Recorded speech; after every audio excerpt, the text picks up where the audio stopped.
Hello students, आज हम अलिल या विकल्पी को अध्ययन करेंगे।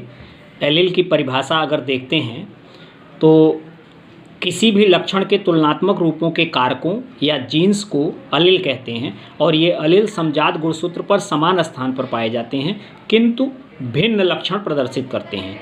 इस शब्द को सबसे पहले बेटसन महोदय ने दिया था। अब इसके परिभाषा के अनुसार अगर इसको हम समझना चाहें तो लक्षणों के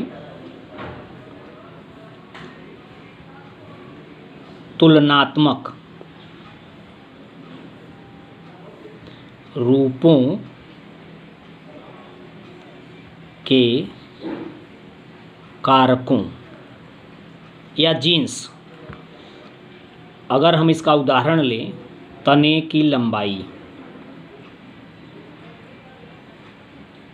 तने की लंबाई में तो लंबा हो सकता है तना या तो बौना हो सकता है। तो तने की लंबाई के लिए कैपिटल टी जीन और बौनेपन के लिए स्मॉल टी जीन। तो इस कैपिटल टी स्मॉल टी से ये तीन कॉम्बिनेशन बनेगा, capital T capital T, capital T small T और स्मॉल टी स्मॉल टी। ये तीनों जीनों के जो ग्रुप हैं ये समजात गुणसूत्र पर समान स्थान पर पाए जाएंगे, यानी इसी स्थान पर कैपिटल टी अगर प्रेजेंट होगा तो कैपिटल टी इसी स्थान पे होगा, अगर स्मॉल टी कैपिटल टी होगा तब भी इसी स्थान पे होगा और स्मॉल टी भी इसी स्थान पे होगा। तो ये समान स्थान पर उपस्थित होते हैं किंतु परिभाषा में हमने कहा कि लक्षण भिन्न होते हैं। तो लक्षण भिन्न होने का मतलब ये दोनों जीन के जो कॉम्बिनेशन है कैपिटल टी और कैपिटल टी स्मॉल टी, ये अगर उपस्थित रहेंगे तब पौधा लंबा होगा और अगर ये उपस्थित होगा स्मॉल टी तब पौधा बौना होगा, क्योंकि ये अप्रभावी है। इसके बाद आता है अलिल के प्रकार में, एक है व्यापक अलिल,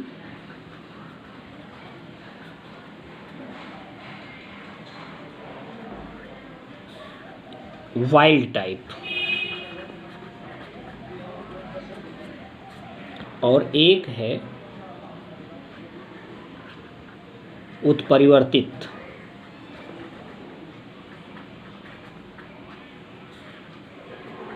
अलिल या इसी को म्यूटेट अलिल कहते हैं। इसकी परिभाषा अगर हम देखते हैं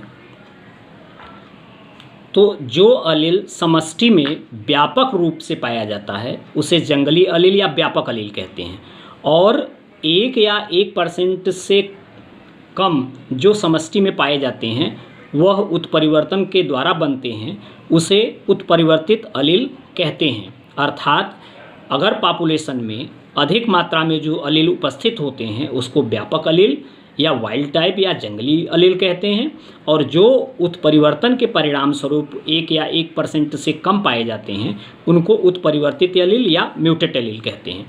अगले में अगर हम इसको चाहें तो विभाजित कर सकते हैं प्रभावी अलिल व अप्रभावी अलिल। तो प्रभावी अलिल जो होता है वो अप्रभावी अलिल के लक्षणों को प्रदर्शित नहीं होने देता है, अर्थात अगर ये दोनों साथ साथ हों तो प्रभावी अलिल ही प्रभाव दिखाएगा, अप्रभावी अलिल अपना प्रभाव नहीं दिखाता। इसको हम यहाँ पे देख सकते हैं कि अगर कैपिटल टी रहे या कैपिटल टी स्मॉल टी रहे तो यहाँ पे अप्रभावी जीन होते हुए भी ये अपना प्रभाव नहीं दिखा पाता, कैपिटल टी ही अपना प्रभाव दिखाता है और पौधा जो है वो लंबा हो जाता है। तो इस तरह से अप्रभावी अलिल और प्रभावी अलिल की परिभाषा हो गई। इसके बाद हम लोग देखते हैं समयुग्मजी।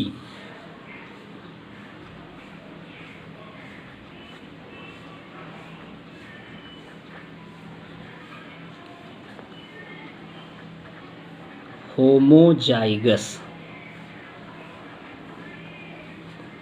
ये शब्द सबसे पहले बेटसन महोदय ने प्रयोग किया था और इसकी परिभाषा हम इसके शब्द से ही निकालते हैं।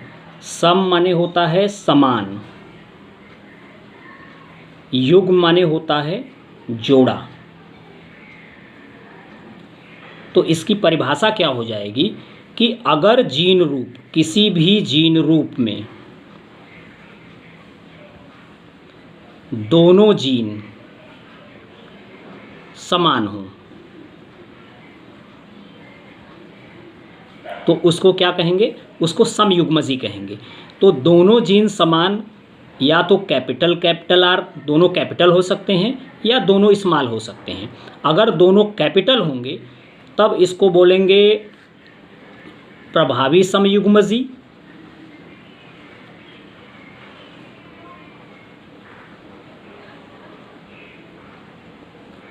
और अगर दोनों स्मॉल होंगे तो इसको बोलेंगे अप्रभावी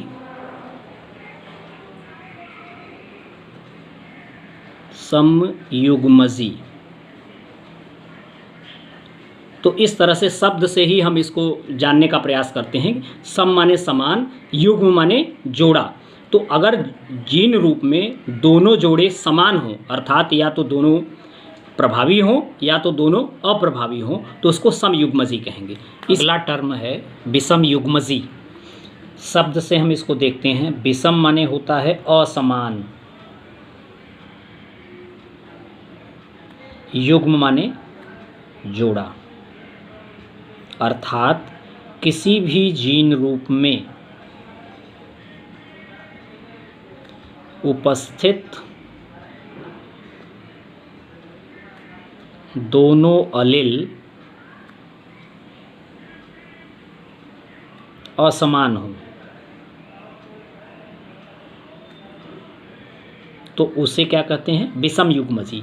जैसे एक प्रभावी जीन हो, एक अप्रभावी जीन हो, एक प्रभावी जीन हो, दूसरा अप्रभावी जीन हो, तो उसे विषम युग्मजी कहते हैं। इस शब्द को भी बेटसन महोदय ने दिया था। इसके बाद आता है समजात गुणसूत्र। समजात गुणसूत्र होमोलॉगस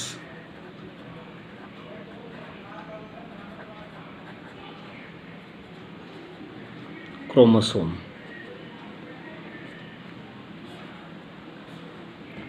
इसकी परिभाषा हम देखते हैं।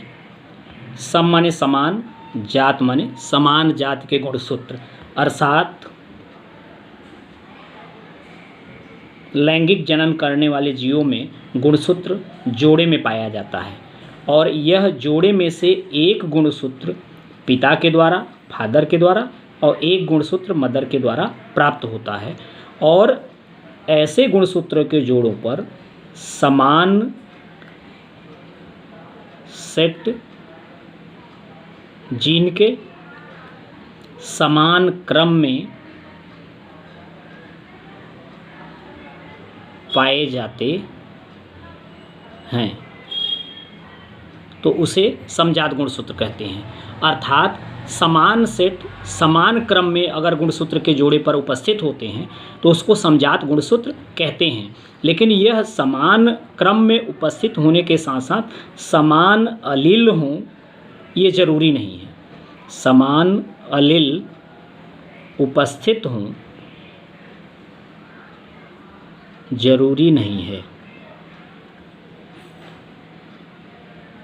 अर्थात समान अलील हो भी सकते हैं और नहीं भी हो सकते हैं।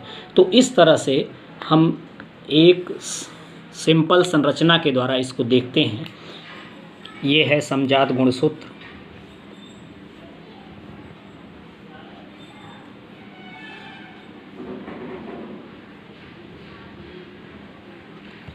इस पर, इस लोकस पर कैपिटल ए या कैपिटल ए स्मॉल ए या स्मॉल ए हो तो इसको कहेंगे समान जीन के अलील।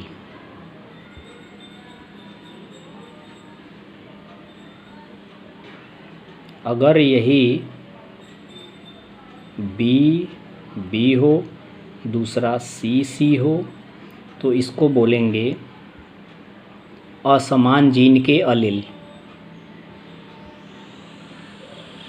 जीन के अलील। अगर यहीं पे कैपिटल डी हो तो इसे बोलेंगे समयुग्मजी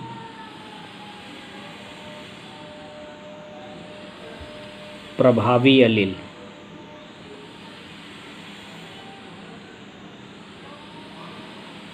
और यही कैपिटल ई स्मॉल ई हो तो इसे बोलेंगे विषम युग्मजी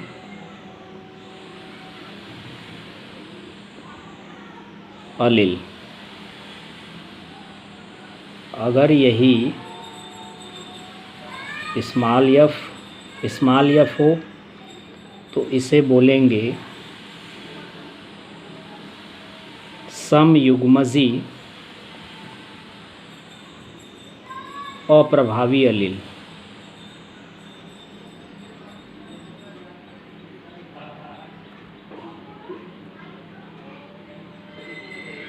इस तरह से आज हम लोगों ने अलील, विषमजात, समजात और विषम युग्मजी आदि के बारे में अध्ययन किया। अगर ये वीडियो आपको पसंद आए तो लाइक करें और हमारे चैनल को सब्सक्राइब करें। धन्यवाद।